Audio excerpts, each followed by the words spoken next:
에 참여한 모든 성도들을 주님의 이름으로 축복합니다. 우리 지난주에 1절을 가지고 신앙생활이 무엇인지, 신앙생활은 어떤 것인지에 대한 말씀을 함께 살펴보았습니다. 많은 사람들이 신앙생활을 이야기하면 좀 잘못된 생각 속에 빠져서 엉뚱하게 신앙생활을 이해하시는 분들이 종종 있지요. 우리 지난주에 말씀하신 것처럼 신앙생활을 하는 것 자체를 매우 고리타분하게, 또 극과 극을 다루듯이 어쩔 수 없이 마지못해 십자가를 지고 주님을 따르게 되는 그런 삶이 마치 신앙생활의 다인 것처럼 생각하는 분들이 있습니다. 그러나 예수님께서 우리를 초청하시고 믿음 안에서 사는 삶을 우리에게 말씀하실 때에, 여러분 마태복음 11장 28절에 보면 이렇게 말씀하셨어요. 수고하고 무거운 짐진 자들아, 다 내게로 오라. 내가 너희를 어떻게 한다고요? 예? 쉬게 하리라. 쉬게 하리라. 여러분, 주님이 우리를 부르시고 구원의 은혜를 주시고, 여러분 이제 예수 안에서 하나님의 자녀로서 여러분 천국을 향하여 걸어가는 우리의 삶을 이야기하실 때에, 내가 너희를 쉬게 해주겠다. 쉼. 그렇습니다. 하나님은 우리에게 참된 쉼과 자유를 주시기 위해서 우리를 부르셨다고 말씀하고 있습니다. 결코 우리를 이 땅에서 더 올가매고 우리에게 무거운 짐을 지우기 위해서 우리를 부르신 것이 아니라는 것을 말씀하여 주셨습니다. 지난 시간에 말씀한 것처럼 신앙생활은 여러분 자유요, 누림을 먼저 우리가 알아야 됩니다. 그러므로 우리는 하나님의 자녀가 된 이후에 이 세상을 살아갈 때에 어떻게 살아야 되느냐? 자녀된 특권을 누리고 살아야 되고, 구원의 축복을, 그 즐거움을 누리고 살아야 되고, 하나님 나라를 누리고 살아야 되고, 하나님이 우리에게 주신 자유와 기쁨과 평화를 누리면서 여러분 살아야 될 줄로 믿습니다. 물론 그렇다고 해서 여러분 신앙생활이 성경이 말하고 있는 것 가운데에 우리 자신을 부인하고 또 주님이 우리에게 맡겨준 십자가를 지고 좁은 길을 걷는 그런 삶이 아니라는 말은 아닙니다. 물론 그런 모습도 있지만, 그럴지라도 주님은 우리가 이 땅을 살아갈 때에 어떻게 여러분 믿음으로 살기를 원하고 신앙의 삶을 걸어가기를 원하시는가 하면, 우리에게 주신 자유와 기쁨과 평화를 누리면서 이 신앙의 길을 걷기를 원하신다는 사실을 여러분 믿으시기를 바랍니다. 만약에 우리가 여러분 신앙생활을 할 때 이런 누림이 없이 그저 십자가 지고 그냥 처철한 고통 속에서 우리가 이 길을 걸어가게 된다면, 우리는 기독교를 어떻게 생각하게 되겠습니까? 기독교를 아마 고행의 종교라고 우리는 인식할 수밖에 없을 것입니다. 우리의 신앙생활은 그렇게 되면 여러분 율법적이고 종교적이 될 수밖에 없을 것입니다. 근데 여러분 이거 아십니까? 우리 예수님이 이 땅에 살아갈 때에 가장 여러분 싫어했던 사람들, 여러분 싫어했던 것이 뭔지 아십니까? 여러분 예수님이 살았던 시대에 여러분 가장 싫어했던 대상이 어떤 사람인지 아십니까? 종교적인 사람, 율법적인 사람들이었습니다. 그래서 여러분 신앙생활은 그렇게 사는 게 아니에요. 신앙생활은 제일 먼저 무엇으로 시작이 되냐? 누림으로 시작되는 거예요. 우리 다시 한번 따라합시다. 신앙생활은 누림이다. 믿습니까? 로마서 5장은요 어떤 내용을 다루고 있냐면, 믿음으로 의롭게 된 사람들이 우리가 이 세상을 살아갈 때에 우리의 삶의 현장에서 누리면서 살아야 되는 이 축복들이 무엇인가 하는 것들을 우리에게 소개해 주고 있어요. 우린 지난주에 1절을 묵상하면서 우리가 가장 먼저 누려야 할 축복이 뭐라고 그랬어요? 하나님과 더불어 화평을 누리자. 화평을 누리자. 그렇게 말씀했어요. 지난주에 혹시 참석하지 못한 분은 유튜브에 다 올라가 있으니까 한 번쯤 다시 돌아볼 수 있기 바라고, 교회 주보에도 요약된 것이 있으니까 한 번쯤 자세히 읽어볼 수 있길 바랍니다. 지금 읽으라는 말 아니에요. 이따 끝나서 예배 마치고. 여러분, 우리가 오늘 말씀 가운데 보게 되면 우리가 예수를 믿고 의롭다함을 받으면서 이 땅을 살아갈 때에 누리게 되는 축복에 대한 말씀을 또 말씀하고 있는데, 두 번째 내용이 뭐냐면 바로 하나님의 은혜 안에 들어가는 것이라고 말씀하고 있어요. 두 번째 축복, 하나님의 은혜 안에 들어가는 것. 여러분 2절 상반절을 다 같이 한번 읽겠습니다. 시작.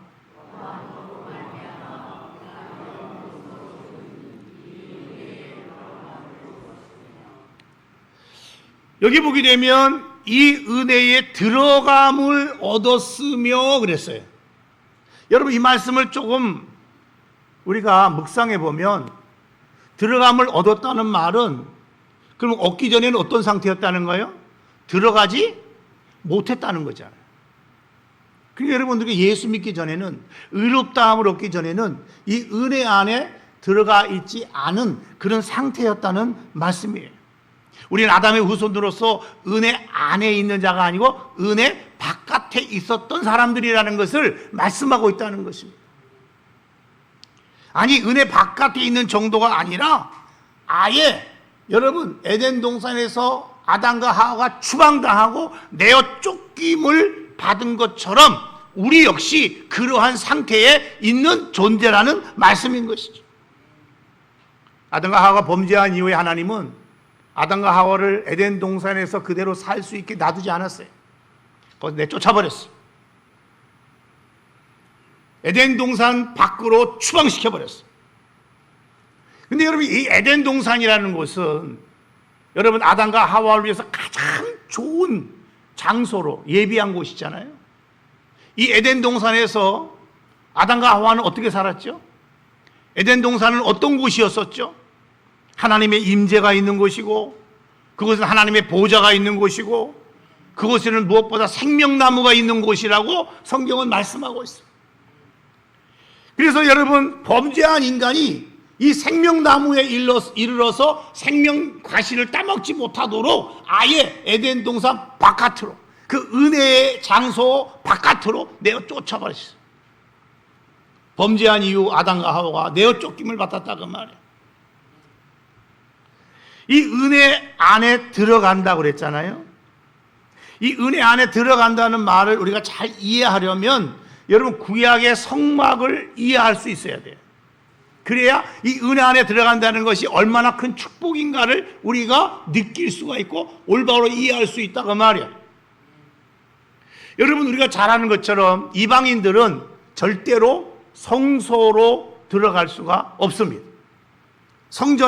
성막에 들어갈 수가 없었어요.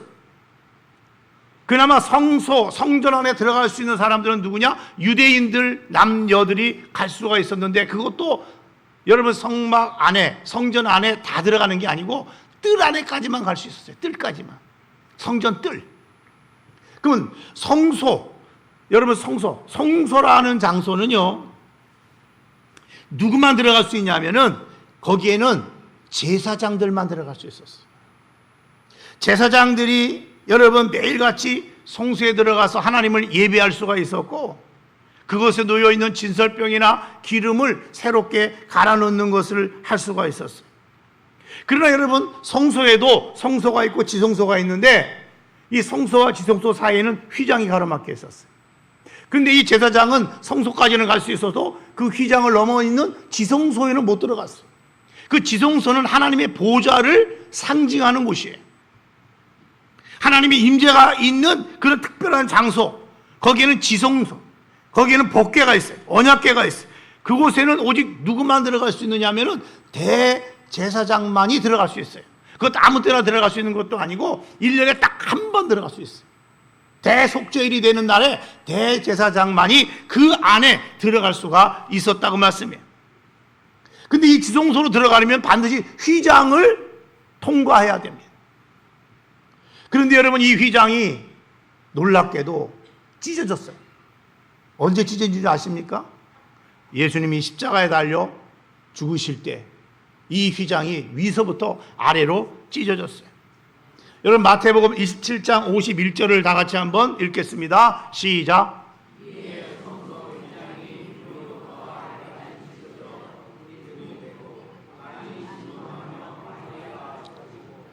여러분 휘장이 위에서부터 아래로 찢었다는 것은 뭘 말하냐면 이제는 그 휘장을 통해서 딱 막아뒀는 것이 열려졌다는 거예요.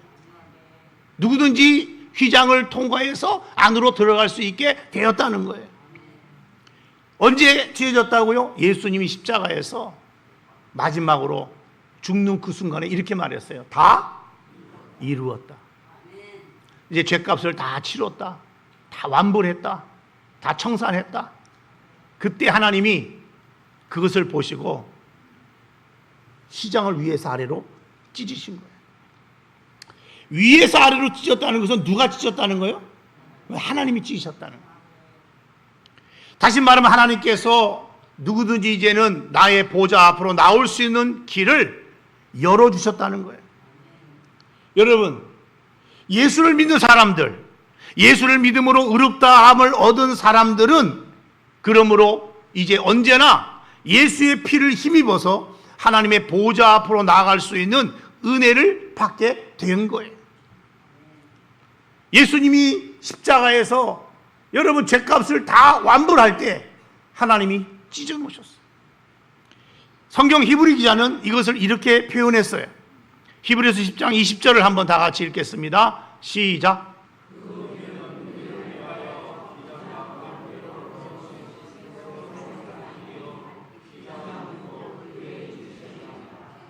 휘장은 그의 육체니라. 여러분 예수님이 십자가에서 피값으로 완전히 죄값을 청산하자 하나님이 이제는 됐다 하고 찢으신 거예요. 오늘 성경 본문에는 뭐라고 표현했죠? 그로 말미암아 우리가 믿음으로 서 있는 은혜에 들어감을 얻었다. 예수로 말미암아 그 은혜 안에 보좌로 들어감을 얻었다라고 표현하고 있습니다. 그렇다면 여러분에게 묻고 싶어요. 여러분은 진짜 예수를, 주 예수 그리스도를 믿고 계십니까? 정말 믿고 계십니까? 여러분 예수를 믿음으로 의롭다함을 받으셨습니까? 그렇다면 저와 여러분은 예수의 피를 힘입어서 당당하게 은혜의 보좌 앞으로 나갈 수 있는 자격이 주어졌어요. 할렐루야. 우리는 예수의 그 피를, 그 은혜를 힘입어서 여러분 하나님 앞으로 나아갈 수 있게 됐는데 성경은 이것을 뭐라고 표현하냐면 은혜의 보좌 앞에 나아가서 하나님의 국률함도 받고 때를 따라 돕는 은혜도 받게 되었다라고 말하고 있어요. 여러분 히브리서 4장 16절입니다. 다 같이 한번 읽겠습니다. 시작.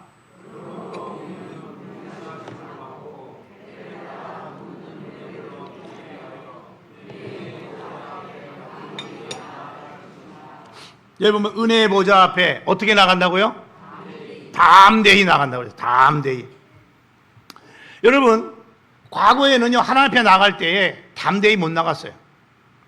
왜냐하면 우리에겐 죄성이 있고 우리는 연약하기 때문에 우리는 하나님의 국률이 있어야만 필요했고 있어야만 했고 하나님이 불쌍히 여겨주셔야만 여러분 두려운 마음을 가지고 하나님 앞에 나아갈 수가 있었어요. 때를 따라 돕는 은혜도 여러분 하나님 앞에 나아가서 여러분 얻을 수가 있었어요. 인생은요 완전한 존재가 아니에요. 완벽한 존재가 아니에요. 그래서 때로 여러분 은혜가 필요할 때가 있어요. 그래서 그 은혜를 얻기 위해서 은혜의 보좌 앞에 나가야 돼요. 문제는 그 은혜의 보좌 앞에 나가는 것이 쉽지 않다는 거잖아요. 여러분 과거 대제사장이 은혜의 보좌인 지성소로 들어갈 때에 여러분 룰루루 랄라 하면서 들어간 게 아니에요.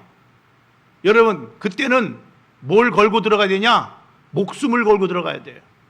왜냐하면 조금이라도 내가 흠이 있고 또 혹시 잘못하고 여러분 죄를 갖고 들어갔다가는 그 자리에서 누구나 할 것 없이 다 죽임을 당할 수밖에 없기 때문에 그런 것이죠.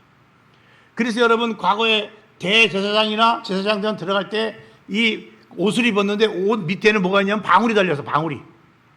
그리고 허리에는 끈을 하나 이렇게 묶어가지고 여러분 들어갔어요. 만약에 들어갔다가 죽임을 당하면 누가 다시 들어가서 데리고 나와야 되는데 못 데리고 나오잖아요. 방울 소리가 안 나면 죽었나? 끈을 흔들어 봐요.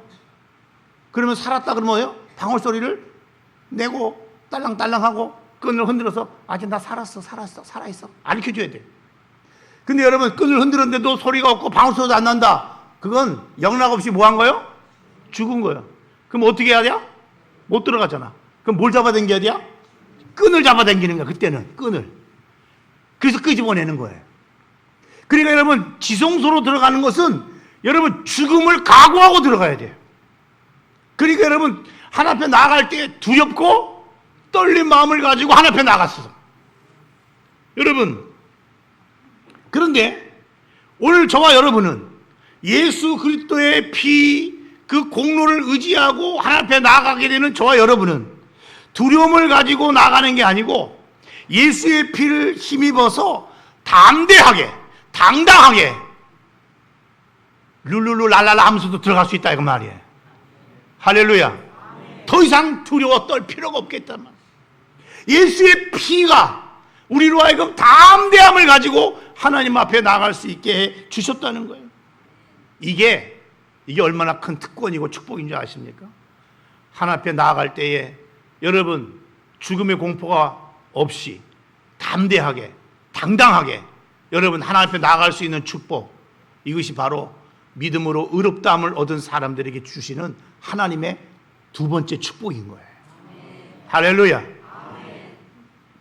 또 여러분 믿음으로 말미암아 의롭다함을 얻은 저와 여러분이 이 땅에서 누려하게 되는 또 하나의 축복이 있는데 그게 뭔가 하면 하나님의 영광을 바라보고 즐거워하는 것이라고 오늘 본문은 이야기하고 있어요. 여러분 2절입니다. 다 같이 한번 읽겠어요. 시작.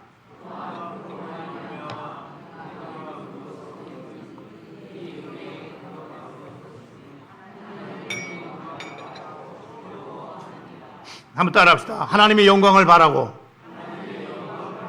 즐거워하느니라.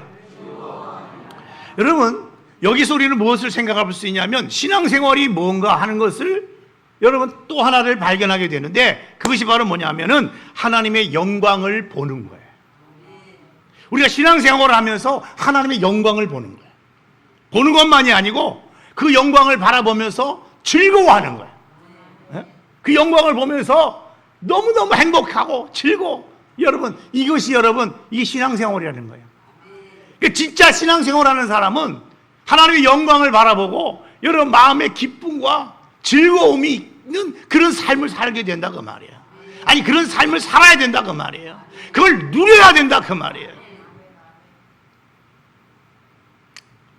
원래 우리는 하나님의 형상으로 지음받았기 때문에 여러분 범죄하기 이전에 아담과 하와는 에덴 동산에서 하나님을 보고 하나님의 영광을 볼 수가 있었어요.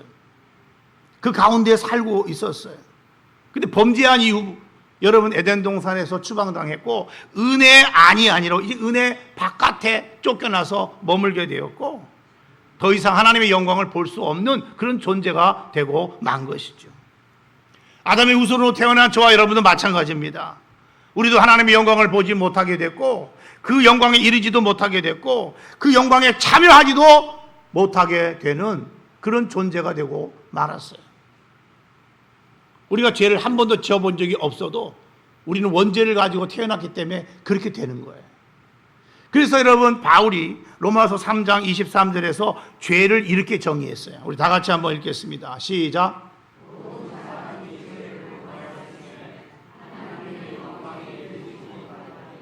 죄를 범하였음에 하나님의 영광에 뭐하지 못했다고요? 이르지 못했다. 이르지 못했다는 말은 그 영광의 자리에 참여하지 못하게 됐다 그 말이에요. 그런데 여러분 예수님께서 우리의 죄값을 완벽하게 다 처리해 주셨어요. 지불해 주셨어요. 그래서 우리는 이제 하나님의 영광을 여러분 볼 수 있게 됐고 그 영광 가운데 참여할 수 있게 되었다고 오늘 성경은 말씀하고 있다는 것입니다. 할렐루야. 그렇다면 우리는 어떻게 하면 이 세상에서 하나님의 영광을 볼 수 있을까? 아니, 여러분, 하나님의 영광을 본다는 게 뭘까? 성경은 이 부분에 대해서 우리에게 가르쳐주고 있는 내용이 있어요. 그 첫 번째가 뭐냐면, 하나님의 영광을 본다는 말은 하나님의 임재를 경험하는 것을 말해요. 아담과 하와가 타락하기 이전에 에덴 동산에서 저들은 하나님의 임재를 경험하고 하나님의 임재 가운데 살았어요. 여러분, 에덴 동산은 영적으로 천국을 상징하는 곳입니다. 그곳은 하나님의 임재가 충만한 곳이었어요.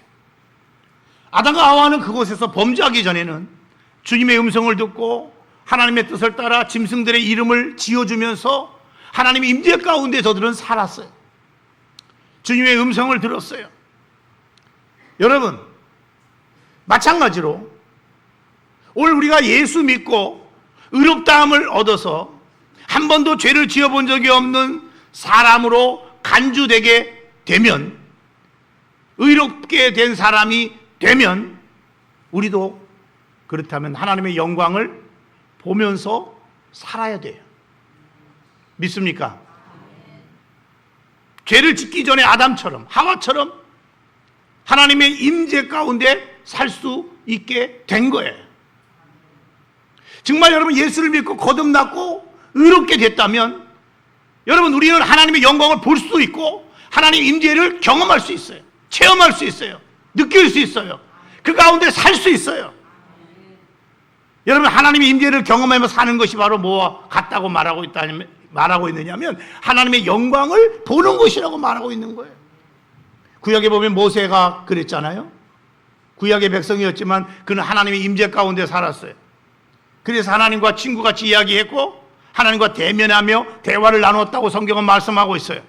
여러분, 출애굽기 33장 11절을 다 같이 읽겠습니다. 시작.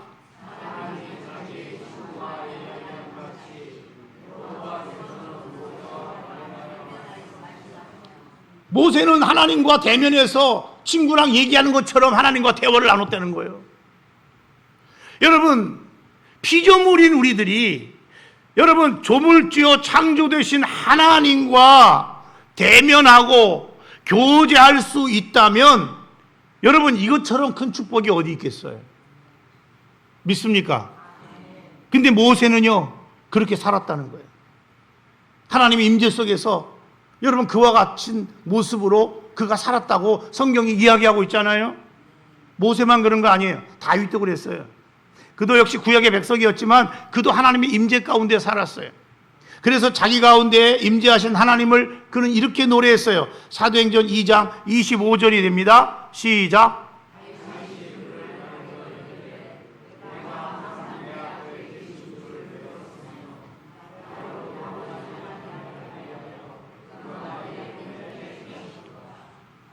그는 말하기를 내가 항상 내 앞에 계신 주를 배웠다고 그랬어요. 하나님은 영이시기 때문에 우리의 눈에 보일 수 없어요. 근데 다윗이 뭐라고 그랬냐면 내가 항상 내 앞에 계신 주를 배웠다. 하나님을 배웠다는 거예요. 하나님을 배웠다는 말은 하나님의 그 영광스러움을 보았다는 것을 말하는 것이죠. 언제 보았다고 그랬어요? 항상. 가끔, 평생에 한 번이 아니에요. 항상. 매일같이 봤다는 거예요. 그러면서 뭐라고 말합니까? 나로 요동하지 않게 하기 위하여 그가 내 우편에 계시도다. 하나님이 왜 내 우편에 계신다고 다윗이 얘기했어요? 나로 뭐하지 않도록 하기 위해서? 요동하지 않도록 하기 위해서. 그러니까 여러분, 하나님이 왜 내 우편에 계시는가 하면은 나로 요동하지 않게 하시려고 하나님이 내 옆에 함께하고 있다는 거예요. 계시다는 거예요.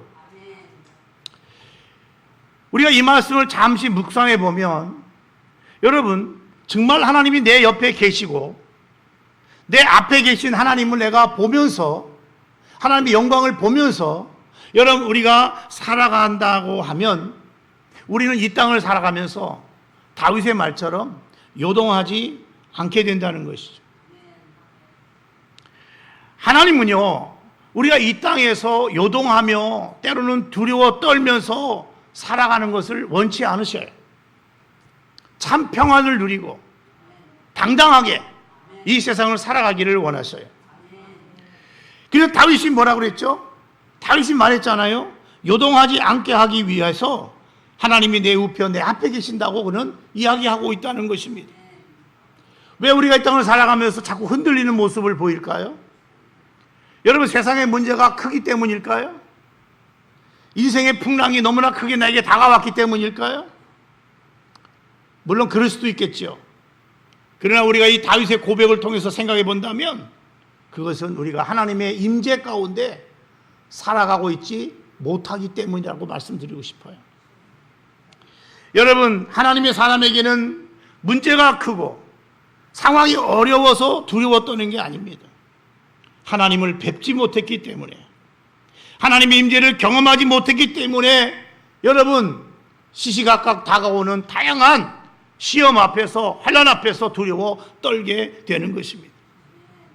왜 오늘날 여러분 예수 믿는 사람들이 신앙생활하면서 그렇게 지루해하고 따분해할까요? 왜 이렇게 여러분 예수 믿는 사람들이 이 땅을 살아가면서 쉽게 흔들리는 그런 모습을 자꾸 보이는 걸까요? 저는 오늘 여러분에게 이렇게 말씀드리고 싶어요. 그것은 바로 내가 이 땅을 살아가면서 하나님의 임재를 경험하고 있지 못하면서 살고 있기 때문이라고 말입니다. 우리가 하나님의 임재를 정말 경험한다면, 하나님 나와 함께 하심을 정말 여러분 확신하고 살아간다면 우리는 다윗의 고백처럼 요동할 필요가 없어요. 아니, 요동하지 않게 됩니다.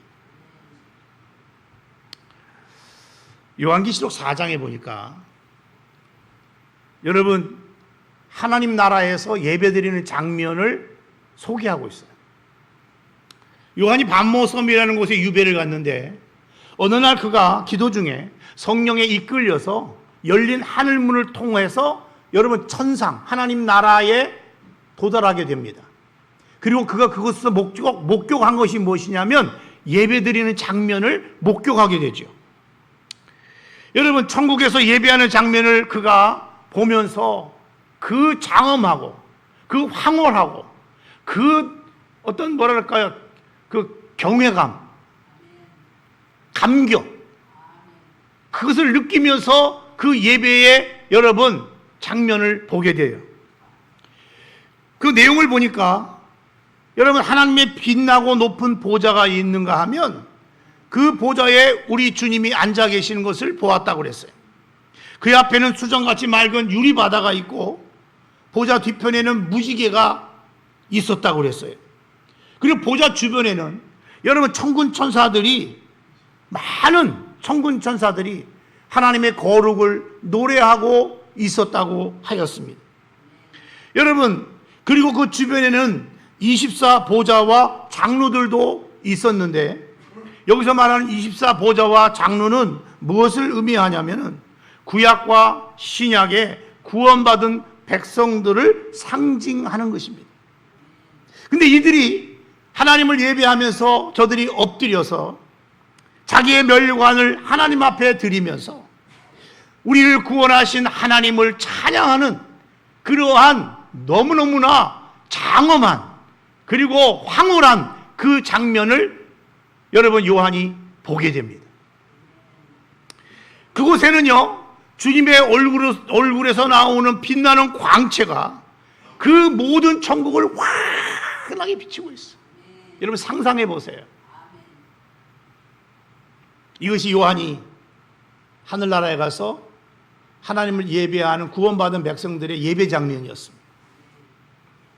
그렇다면 우리도 이 예배를 드릴 때에 여러분 이 모습을 상상하고 그것을 바라보면서 하나님 앞에 예배를 드려야 할 줄로 믿습니다. 여러분 예배는요 다른 거 아니에요. 우리가 하나님의 보좌가 있는 지성소에 들어가서 하나님을 예배하는 거예요. 때로 예배의 장소는 다를지 몰라도 우리 모두는 지금 하나님이 계시는 그 은혜의 보좌 앞에 있는 것이고 바로 그 앞에서 우리는 예배를 드리고 있는 것입니다. 여러분 하나님께서 하나님의 임재를 여러분 강하게 느낄 수 있도록 하는 때가 언제인 줄 아십니까? 바로 예배 드릴 때입니다. 예배 드릴 때 하나님이 그곳에 함께 하시고, 예배 드릴 때에 하나님이 자기의 영광을 찬란하게 우리에게 나타내시고 보여주신다는 것입니다. 여러분, 예배에 있어서 가장 중요한 게 뭘까요? 저는요 이렇게 말씀드리고 싶어요. 바로 하나님의 임재다. 여러분, 아무리 많은 사람이 모여서 예배를 드려도 거기에 하나님이 함께하지 않으시고 하나님의 임재가 없는 예배라면 죄송하지만 그 예배는 헛것입니다. 예배가 아닌 거예요. 아무 의미가 없는 거예요. 헛수고인 것입니다. 저는 우리 교회가 하나님의 임재가 충만한 그런 교회가 되기를 주님의 이름으로 축원합니다. 우리가 예배를 드릴 때마다 여러분 가운데 함께 하시는 그 하나님의 임재를 경험하고 체험하고, 여러분의 눈이 열려져서 영광 가운데 계신 그 주님을 바라보고, 여러분 하나님의 음성을 듣고, 여러분 하나님의 그 영광을 몸소 체험하는 그런 시간이 되기를 주의 이름으로 축원합니다. 예배의 자리는요 이 땅에서 천국을 경험하는 장소인 걸 믿으시기 바랍니다. 예배의 시간은요 이 땅에서 천국의 영광을 바라보고 즐거워하는 시간인 줄 믿습니다. 우리는 예배를 드릴 때마다 그러니까 하면서 하지 못해가지고 억지로 드리는 그런 예배를 드리면 안 돼요. 여러분, 예배를 드릴 때마다 우리는 축제의 그런 마음으로 예배를 드려야 돼요. 믿습니까? 믿습니까? 왜? 시간과 공간을 뛰어넘어서 이 예배 시간은 하나님의 영광을 경험하는 시간이고, 그것이 바로 예배의 시간이기 때문에 그렇습니다. 이 땅에서 하늘의 기쁨을 맛볼 수 있는 시간, 그것이 바로 무슨 시간이요? 예배 시간이요. 예배 시간. 그렇다면 여러분, 예배 시간에 졸면 되겠어요? 안 되겠어요? 안 돼요. 뭐 어떤 경우에 형편에 의해서 지각할 수는 있겠지만 습관적으로 지각하면 되겠어요? 안 되겠어요? 안 돼요. 안 되죠. 안 되죠. 어떤 사람은 습관적으로 축도가 끝나기 전에 내빼는 사람이 있는데, 여러분 그 예배 자리가 얼마나 지겨웠으면 여러분 축도도 끝나기 전에 내빼겠어요? 여러분 그 예배가 하나님이 기뻐하시는 예배가 되겠습니까? 하나님 받으시는 예배가 되겠습니까? 절대로 그럴 수 없는 거죠. 하나님의 사람에게는 예배가 여러분 이 세상의 사업보다, 출세와 성공보다 더 중요한 것이 되어져야 됩니다. 스데반도 보세요.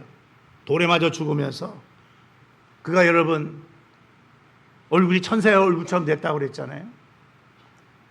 그가 돌에 맞아 죽으면서 천사의 얼굴처럼 될 수 있었던 비결이 어디 있어요? 바로 하늘의 보좌에 하나님의 영광을 보았기 때문에 그런 거예요.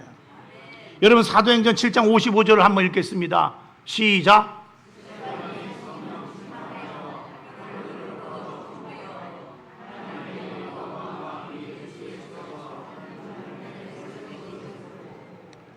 스데반이 뭘 보고 있었어요 지금? 열린 하늘문에서 하나님의 보좌와 예수님을 보게 됐어요. 하나님의 영광을 보았어요. 그러자 여러분 돌에 맞아 죽으면서 안 죽을래 하지 않고 얼굴이 천사의 얼굴처럼 되었다. 저는요 이 스데반처럼 하나님의 사람은 어떤 상황 속에서도 하늘을 우러러 볼 수 있는 그런 마음의 여유를 갖고 살아야 된다고 믿습니다. 우리에게 그런 믿음이 필요해. 왜? 스데반 집사도 그랬잖아요. 스데반 집사가 여러분 이렇게 하나님의 영광을 보게 됐을 때 그는 두 가지를 죽으면서 할 수 있었어요. 그 첫 번째가 뭔지 아십니까? 저들을 용서할 수 있게 용서하는 용서의 기도를 드렸어요. 그래서 주여 이 죄를 그들에게 돌리지 마옵소서 이렇게 말할 수 있었고, 두 번째로는 자신의 영혼을 마지막 하나님께 의뢰하는 기도를 드릴 수 있었어요. 주 예수여 내 영혼을 받으시옵소서. 그는 웃으면서 하나님의 영광을 바라보면서 여러분 영광 중에 주님의 품에 안기게 된 걸 믿으시기 바랍니다. 우리가 하나님의 영광을 바라보는 것과 바라보지 못하고 사는 것에는요, 엄청난 차이가 있는 거예요. 저는 우리 동북교회 모든 성도들이 이 스데반처럼 하나님의 영광을 볼 수 있기를 주의 이름으로 축원합니다. 하나님의 임재를 경험하고 사는 것, 그게 바로 하나님의 영광을 보는 거예요. 우리는 예배를 통해서 하나님의 임재를 경험할 수 있어야 되고, 우리의 삶의 현장 속에서도 하나님의 임재를 경험하면서 하나님께 영광을 돌릴 수 있는 저와 여러분이 될 수 있어야 될 줄로 믿습니다. 마지막으로 여러분의 하나님의 영광을 본다는 것은 뭘 의미하냐면 하나님의 일하심을 경험하는 것을 말해요. 요한복음 11장에 보게 되면 예수님이 죽은 나사로를 살리는 장면이 나오죠. 그때 예수님이 여러분 마르다에게 이런 말씀을 했어요. 40절을 다 같이 한번 읽겠습니다. 시작.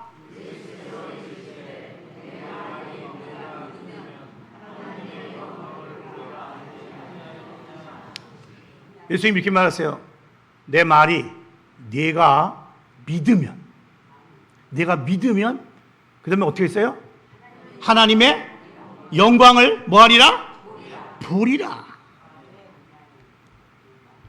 여러분, 내가 믿으면, 자, 내가 나사로를 다시 살릴 건데 너 믿어?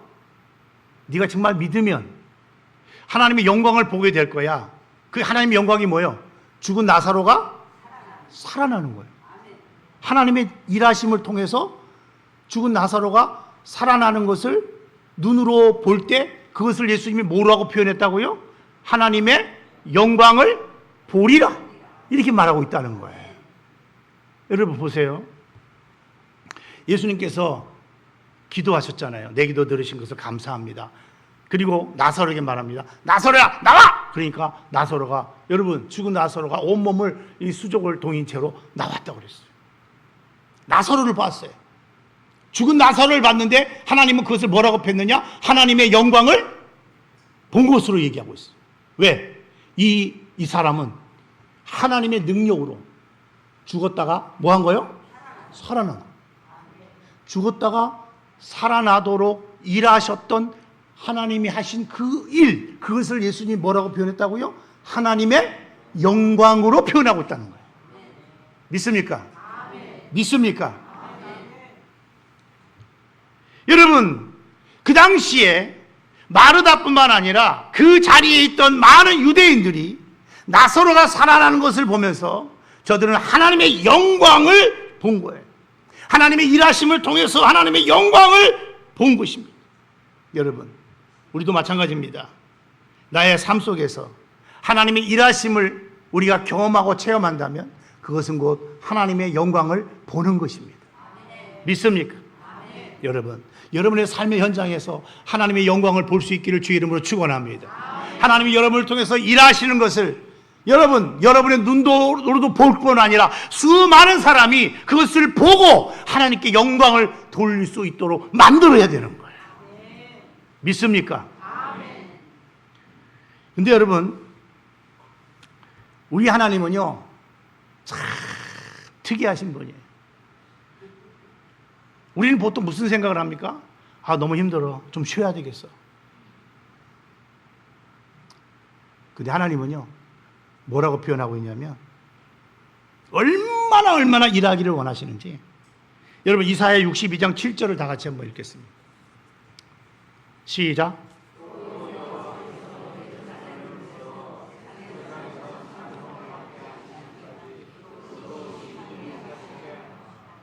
하나님으로 하여금 뭐 하지 못하게 하라고요? 아, 우리는 좀 쉬었으면 좋겠는데 하나님은 나로 쉬지 못하게 하라 그랬어요. 얼마나 일하시는 것을 좋아하시면, 여러분 쉬지 않고 하나님은 일하시기를 원하시면 나로 뭐 하지 못하게 하라고요? 쉬지 못하게 하라. 여러분, 쉬지 못하게 하는 건 뭐라는 거예요? 하나님 계속 뭐 하게 만들라는 거예요? 일하게 만들라는 거예요. 나로 이 세상에서 일함으로 하나님의 영광을 드러낼 수 있도록 너희들이 좀 만들어줘. 그렇게 말씀하고 있다는 거예요. 그러므로 우리는 하나님의 영광을 사모해야 될 줄로 믿습니다. 미쓰리 사모하지 말고, 골프 치는 거 사모하지 말고 하나님의 영광을 사모할 수 있기를 주의 이름으로 축원합니다. 성경에 보면 하나님의 사람들은 다 하나님의 영광을 사모했어요. 모세의 경우를 보니까 출애굽기 33장 18절에 이런 말을 했어요. 주의 영광을 내게 보이소서. 주의 영광이 뭐예요? 하나님의 영광 아니요?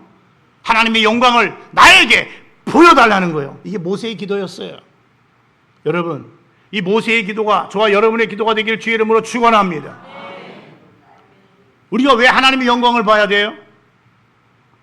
하나님의 영광을 바라보는 자가 진정으로 기뻐하고 즐거워하며 살 수 있기 때문임 그렇습니다. 왜냐하면 오늘 이전에 뭐라고 그랬어요? 이렇게 말했어요. 하나님의 영광을 바라고 뭐 하느니라? 뭐 하느니라? 하나님의 영광을 바라보고 뭐 한다고요? 즐거워하느니라.